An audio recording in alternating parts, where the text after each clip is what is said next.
Twari tumenyereye ubusuma bukorwa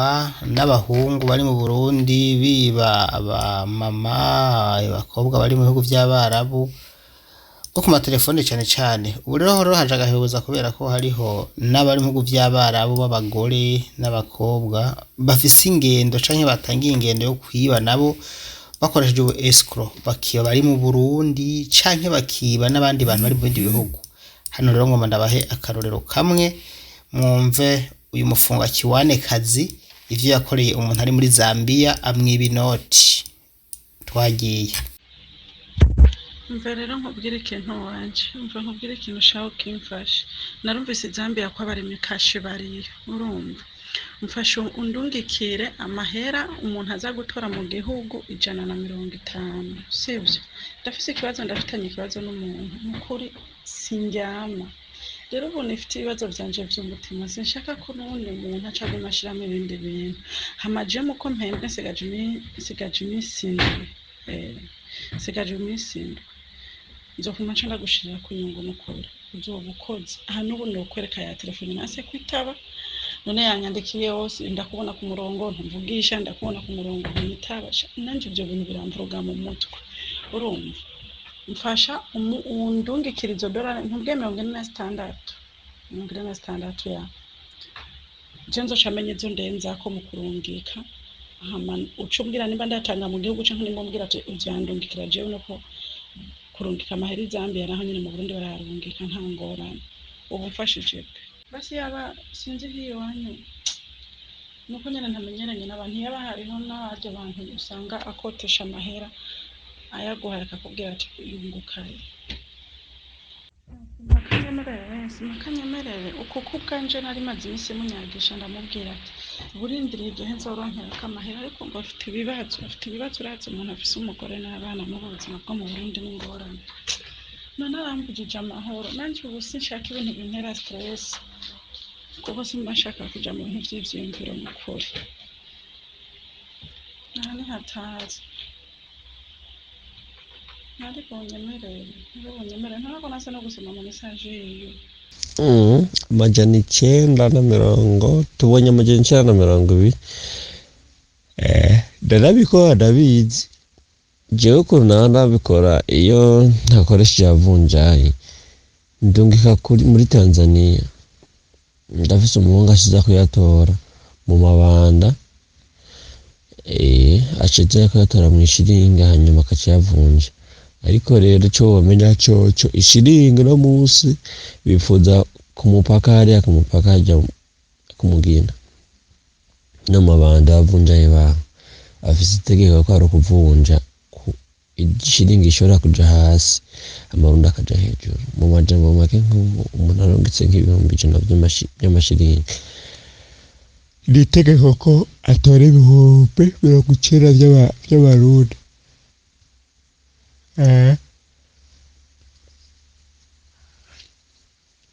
hama ikindi naco no musi ntarekezi nga 11 araba base tubigire ku itariki 16 kubera ko no musi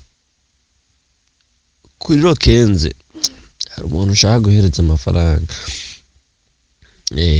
uwo muntu uraba ukuntu ushobora kumubwira ko bitashobora gukunda amafaranga agize ndoce ndayakonokera kuri roseze kubera kuri rokenze harimo amafaranga mfise ari umuntu yabikiye urumva hasigaye iminsi 3 no yashara akorogekera ari bakera kiwe oya ayofise kandi yabikiye ubu so yarukenze ndashaka mu miliyoni 2 none naho umenga nanje ntazokwira kabisa araba umurindi ubuzima bwatera indi nyuma y'iminsi 4 muri make amere nk'uvuga rokenze nco ndashira kuri roseze canke rodiseti nayamushira ko nta nakimwe nefsa 20 ni make kwena bwa menshi mbara rero kuno cumva Ndabaramukije cyane, ndabaramukije rwose, mumeze neza aho muherereye. Hanyuma jewe uyu mugore mubona ngaha aje yanyivye mu buryo bwo kunsaba amafaranga yagomba ngo ndamuruke mu Burundi ndabimukore amafaranga ndamurungikira, kandi uburyo amafaranga ndamuhayemwo nuvuga ko kubwanje buri umwanya yansavyemwo nta mafaranga nari mfise, aravuga ati basi nimba bikunda raba umuntu yaka uyagurana yunguka, hanyuma ndaheza ndayagusubize ninahembwa, kuko imbere yo guhembwa kwiwe nta ndwi yari isigaje kugira ngo ahembwe, yambarira ko atandika ivyo twara, nanje amafaranga ndayatse mvuga ko yamimbariye nyene, amafaranga ndayatse ndayarungika. Yabaye nsizemwo nayo bakase, yatwaye amafaranga 1,100 gutyo cy'amafaranga y'amazambiya y'amakwacha, yoyita amakwacha. So uyu muntu rero muri iyo misi irahera irashika, imaze gushika mu telefone agira ngo ampe amafaranga, hanyuma ndayasubize beneyo, ntiyashoboye kwitaba telefone. Ndamutelefona aritaba telefone, arambarira amafaranga, arindira muhira ngo ndabe muhira, yari muhira ndayakorongikire bigishi abo muhire wabo biranka, ntiyambara ko byakunze, ntiyambara ko byanze. Ndavuga ati none n'ubu nturahembwa? Ati n'ubu ntahembwa. None umunsi haraheze ikiringo c'amezi niburi ndaza amezi 8 arashobora kuba heze canke akarenga, kiretse ndavye neza kuri kalendari aho nayamuhereye, kashaka kuba kirenga canke kigakwica kiringo c'ayo mezi. None umunsi ndamutelefone ntanyitaba telefone, ndamwandikiye message ntanyishura, kandi ntiyamborotse kuri stati, arandabira na stati. Rero ndasabye abo vyumva bamuzi, abo babazi ahaba iwabo, kuko umuntu vraiment ntabesha jewe twahuriye muri groupe gutyo, kuja kuntu uvuga ati umuntu ashobora kuba ariko arakora akazi nkaka, kandi umuntu avuga gutya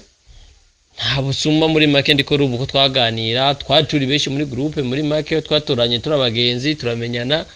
We niwe tutashoboye kuba tubonana natwe ngo tushobore kuba tumenya ati umwe wese avuka, ariko umwe wese yaramenya havuka, ko ndazi ko yamare ko ari umunyarumonge, tuko tuyaga muri rusange twese hamwe, tuko tuyagira hamwe muri groupe y'aba ari umunyarumonge. Muri make rero twari abagenzi muri rusange twese hamwe n'abo bantu. Iyo groupe twari tuyimaze mu kiringo c'imyaka 2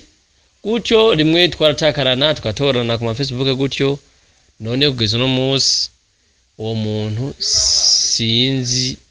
amaherero yiwe, n'ubu aracaye mu bihugu by'Abarabu. Rero ndashobora kuba mvuga ati utwo dufaranga uko tungana kose adusubize, kuko nanjye numva ko iyo nadukuye kubona tuguranye ko jaya yanje nari mfise, nari ndafite izindi programme nari namubwiye no kumubwira gutyo. Rero amafaranga kandi yanzaniye ibibazo n'ibyago, kuko yari amafaranga yunguka. Ndasabye rero abamuzi n'abaza biwabo ashobore kumfasha gutabaza, kuko umuntu dashobora kumenya yaba ni yari, kuko agashobora gusubiza amafaranga y'abandi. Ngana kurunkira nimero yiwe, kandi wanashima wenda zingano niba mwandikira zaho kwishura, kandi ngamaza kugerageza nakurunkire ifoto. Hama imbere yo kubibirira za kumbaza ukuntu ngo mubibiriye, kugira ngo ndakubwira ico wongerako canke numva ukuntu uzoba wabivuze mu kubibirira.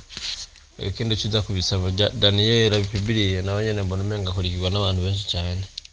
izere neza ko benshi muri bo baza kubibona. Kandi wewe rero aratari muri Saudi Arabia, yacaye mu bihugu by'Abarabu, ntarataha.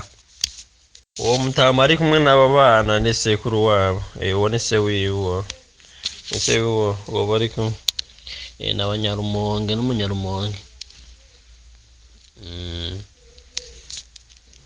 Niyo foto bari kumwe, uwo ni wose wiwe,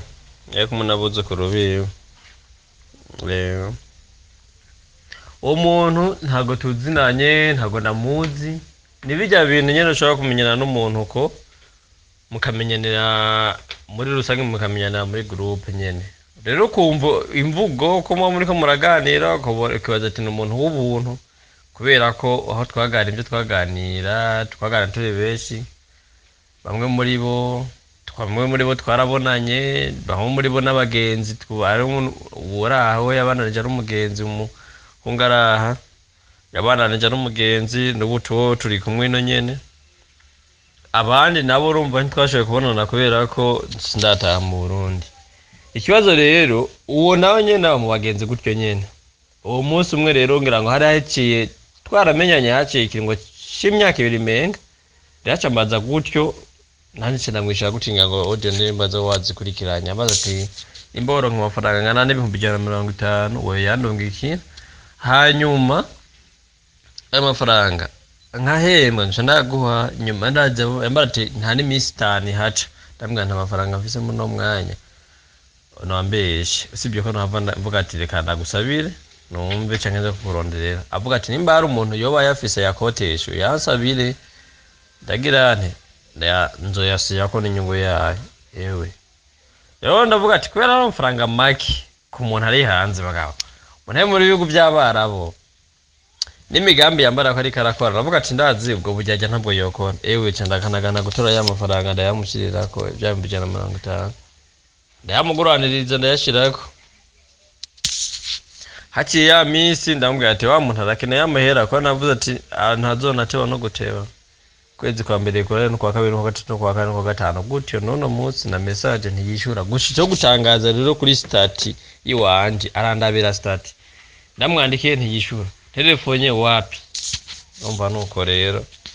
abantu rero bagiye baraba nabi gutyo mu buryo nk'ubwo amafaranga nkaya gutera ateri agenda atera itabana teri ibi amafaranga nkayo umuntu bango yarasafi yaravuye mu gihugu cy'u Burundi basi yaravuga ati nikibazo yagize rego bitahura cyangwa we n'ingorane kuko abantu bagira ikibazo ashaka gutera mugenza aho dufaranga ukacugira ikibazo cyangwa ugahura n'ibibazo bitandukanye uramusigurira ko wagize ikibazo akakumva ro naho ntiyishura na kimwe yavuga cyangwa aba yagize ibibazo bitandukanye yaho nyishura basa kambara ingene vyamugera icyatumye mugashana naho cuvuga ko amezi 7 amezi 8 kana ari wa muntu yakarubakisha impango mu Burundi woca isigura gute yuko ayo mafaranga 150 takane amajana 2 gusikibazo nagize naho yarashura ko amafaranga nagiye kuyaka umuntu no munsi nagiye kuyahonga amafaranga atagira uko angana. Ibintu byagiye bimbabaza nabondi bwobwo naje bwanje naye kuyaheba nkavuga ati nagenda zobwa imbere.